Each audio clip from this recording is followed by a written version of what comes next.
So we're obviously S&C Electric. My name's Yep Martinot. I've been with the company for 2.5 years, about a year as a summer student, and about a year and a half in our LPS team. And this is my co-presenter. Good morning, everyone. My name is Saul. It's my first time presenting here, so thank you very much. S&C Electric is a global provider for electrical solutions for power, electrical power, transmission, and distribution systems.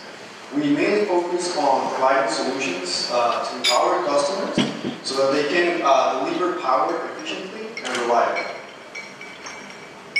So just a quick rundown of last year. Not sure if you would forget it, it was pretty good. But we did learning through Kaizen, implementing some concepts in our shop floor, ultimately going along with the West Cam, changing the culture in the way that we think about how we do work. So some of the projects that we've done in the year over using our lean tools, again, we've done various value stream mapping. We've done a fair bit of introducing our sequenced FIFO links, so every product comes in a specific sequence. We've also done some single-piece flow assembly lines. This is actually our current project that we're working on. And with doing all of these different projects, we really have to focus on sustaining them. There's various sustainment tools that you can use. Obviously, the PDCA cycle, which we're all familiar with now, is one. We've thrown some examples of the different areas around the cycle. So with a plan, you may have a preventative maintenance board, scheduling everything you need to do. Doing your things, you need to have some standardized work so that everyone's doing it properly and right in the same way so it's predictable. And checking, there's obviously various forms of audits. But when you check and you find out that it didn't go the way that you wanted it to go, you need to problem solve, which Wes Cam introduced us to. So we're going to run through the basis of how we do problem solving. There's 8 steps, we choose to do 4 steps. In your very first step, you need to define what's actually happening. So what is your problem, essentially? And then you also need to define what the ideal state of your process would be. So what should be happening? Between these two, you need to have a gap. Best if it's in metrics, something you can measure, something you can get numbers to, so that you know when you're closing them. Along with that, you have your impact, money, time, attitudes, various things.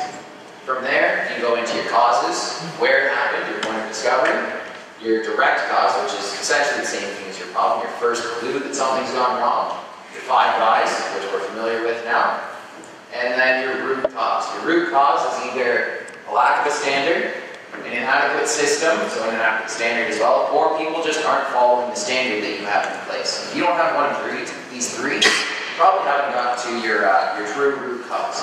From there, you hypothesize, if we implement this system, then we will stop our root cause, therefore we will close our gap, which is the most important part of measuring your gap, so you know when you closed it. Numbers don't lie. And then from there, countermeasures, define what's going to happen, and have a proper system in place to getting it done. Who's going to do it, where they're going to do it, when they're going to do it, how they're going to do it. Everything that needs to be defined to ensure this is now your standard practice going forward. So from here, I'll pass it off to Saul, and as I said, we're going to do a detailed problem solving with you guys right now. And to illustrate the effectiveness of 4-step problem solving as a tool to successfully identify the problem, get to the root cause, and find a solution to it, I'm going to follow through the structure of the first box in the 4-step problem solving. So, for our case, we needed to define what's actually happening, and this is what we stated. After bearing cup installation into the housing, we were having an angle that was measured as a gap of 0.123 degrees. What should be happening is that after bearing cup installation inside the housing, the bearing cup should be sitting flat at the bottom of the housing counter. So the gap between 1 and 2 is that angle that was measured to be 0.123 degrees.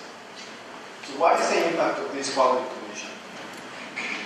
The impact of having this quality condition is that a small amount of this gap causes bearing wobblings.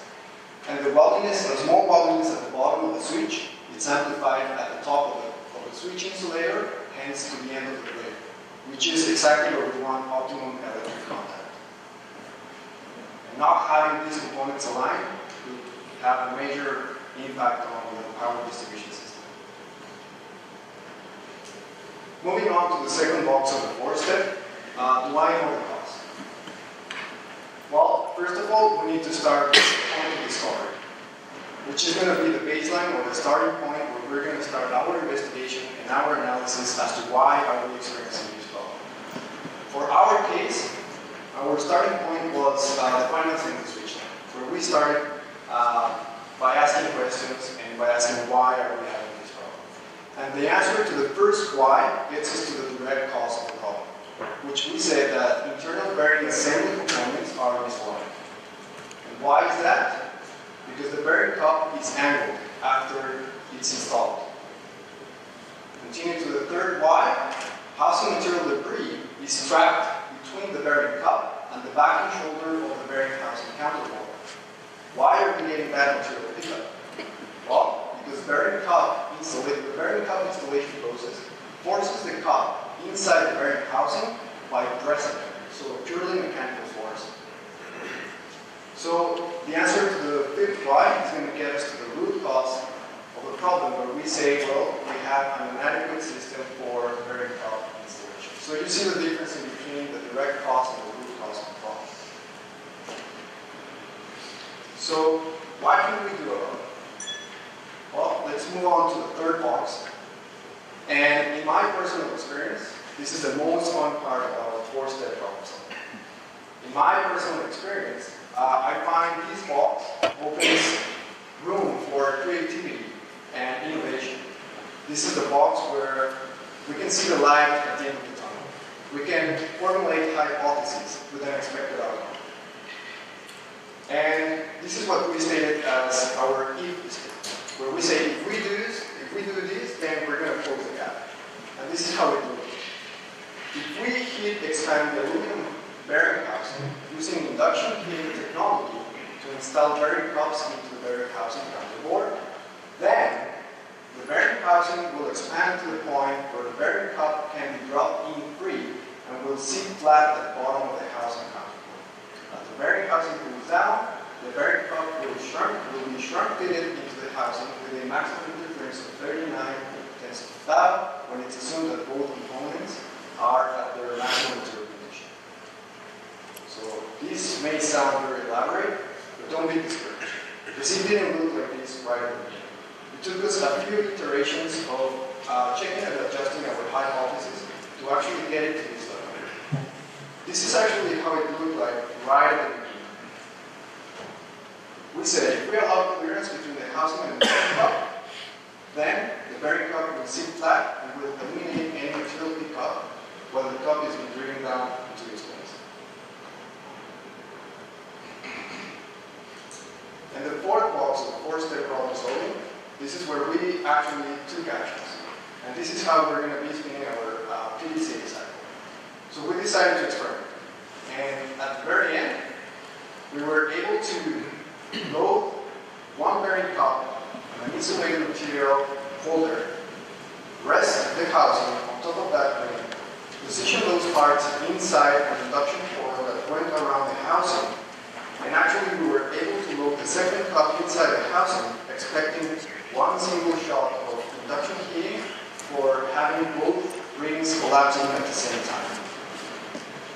The results, after 10 seconds at 25% power and close to 100 degrees Celsius, both bearing cups for the housing allowed enough expansion for the bearing cup to fall very free, and those samples were taken to the QA lab for inspection, for dimensional inspection, and the 0.123 degree angle gap was successfully closed. So we chose a very technical example to show the usefulness of it in very small detail. Now, the important thing here is everybody problem solves, everybody knows how to do it, everybody does it different ways. What our four-step problem solving does is it makes sure everyone's doing it the same way within our company, and it puts you on a specific format, and it visualizes it as well. There's no more guessing, there's no more assuming. All of the steps will solve your problem, and it guarantees that you solve your problem. You close your gap, you've tested it. As you can see, it's sort of the multi-tool of your lean toolbox. You can apply it anywhere for essentially any cause. We use it as much as we possibly can. That's our presentation for